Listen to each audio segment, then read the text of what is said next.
friend of the Grum, Bruce Feldman, put out his coaching rankings earlier this week.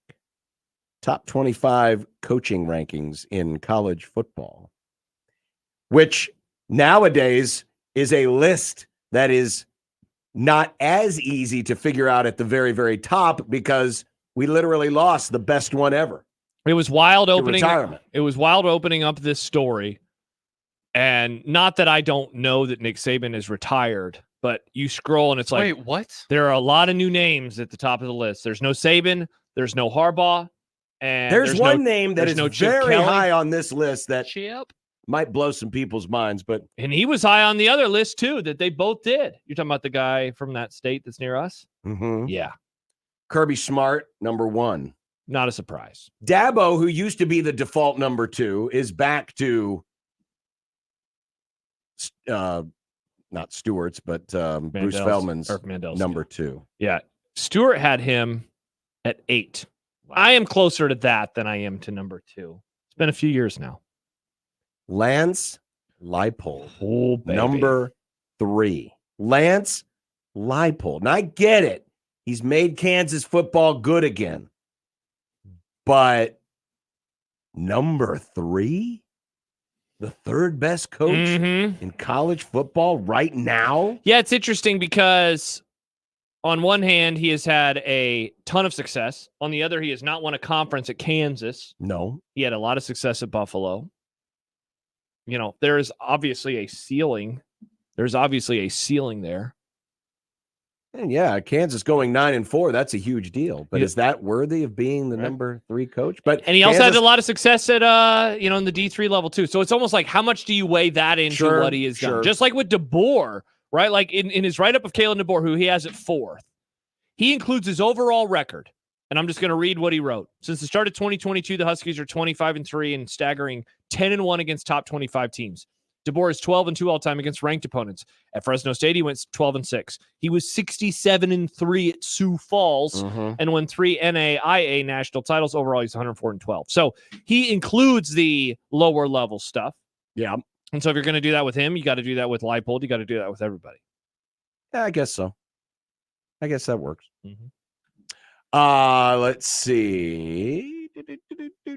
Oh, you want to skip over your boy there at No, number 5? I had switched windows. Ryan Day at 5. A little high for my taste. I'm going to listen to racist country music. Yep, I would have had Brian Kelly, who he has at number 6, certainly high above. Oh, what the hell's going on in this game? This is garbage.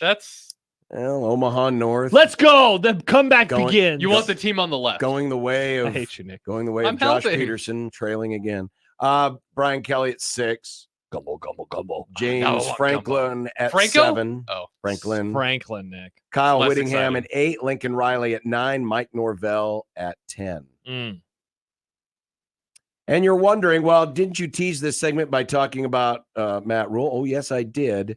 Real quick, the next 10. You disrespecting Matt Steve Rhule? Sarkisian, 11. Chris Kleiman, 12. Jeff Brom, 13. Mark Stoops, 14. Kirk Ferentz, 15. Dave Clausen, 16.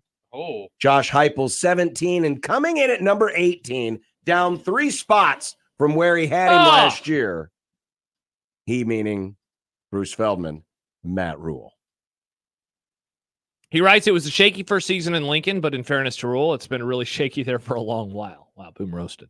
49-year-old Rhule knows how to get things turned around. His 5-7 debut wasn't disastrous, and he's had some big recruiting wins already, especially landing quarterback Dylan Raiola.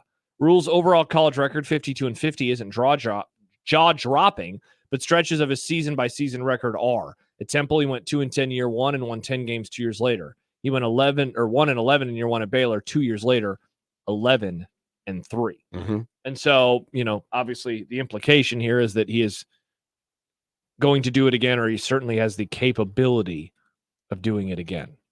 Chris in Montana texts in, feeling positive about Matt Rhule, but don't you have to have a winning record and beat some ranked teams before you're a top 20 coach, potential top 20 coach, but not yet. He is above 500 and he has beaten some ranked teams, just not a whole lot. Yeah, and it hasn't been many. No, it's like, what, 1 or 2? Yeah, I used to have the numbers. But it's none of them at Baylor and none at Nebraska. what this list reminds me of is how thin college football is in terms of real legendary coaches. Mm-hmm. You know, growing up, I mean, Osborne, Paterno, Switzer, Bowden. I mean, John, think about the 90s. Spurrier was in there. Spurrier, you know, having success at the same time. It was, I mean, not to mention 5-6 years ago, 10 to 15 years ago, that stretch where there was like the old and the young. There was, you know, Pete Carroll. There was Nick Saban was back in Urban Meyer. Yeah. And so you've lost a lot of those guys. And I mean, we are, again, coming off of a stretch where, okay, let's pretend that Saban and Harbaugh don't retire and leave the sport of college football. Mm-hmm. They are what, 1, 2, 3. I mean, it's those two and Kirby at the top. And suddenly everything seems a little bit deeper because it's like, oh my gosh, you have all these national championship winning coaches at the top of the list. What's the number of national championship winning head coaches that are still in college football right now? It's not a very long list. Jimbo Fisher's out of the sport, you know? And Jimbo Fisher was one of those guys on that list. It's Kirby Smart, Dabo Swinney, and Mac Brown. Yeah. Think about that. Mac Brown's happened a long time ago. Yes, it did. Almost 20 years ago. Almost 20 years ago since Mac Brown won a national title. His national title is much closer to Nebraska's last than it is to today. Yeah, it is. Much closer. Yes. Hell, the last time he appeared in a national championship game is closer to Nebraska's last natty than it is to this moment in time.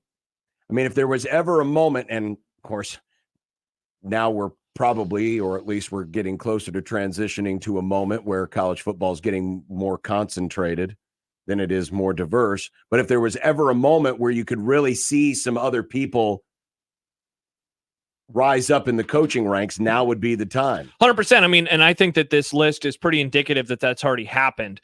I mean, look, I think having Leipold at number 3, I think is a bit of an not overreaction, but it's just a stretch. I wouldn't put him there yet. I need to see him take that next step.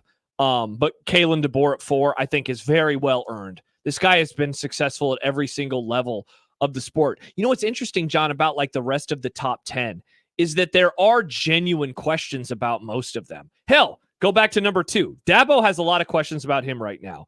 We already mentioned Leipold. Ryan Day, like all bits aside, the guy needs to take that next step there. Yes. Brian Kelly, a lot of stuff with him. James Franklin. Oh my gosh. Yep. I mean, lots of success, doesn't ever beat anybody good. Whittingham's the one guy where he's entrenched there and they're happy with him there. Biggest issue with him is just his age, is that he is a little bit older. Lincoln Riley, how many questions abound about him? Mike Norvell's done a really good job at Florida State. And so like that's the thing with the rest of this list is for the longest time you had this rock solid group, whether it was, I mean, think about that, man. When you had Urban and Saban and all of these guys in the sport at the same time, didn't really have a whole lot of questions about them. No. Whereas now, even the top 5 coaches, it's like, yeah, but what has this guy done? What has that guy done?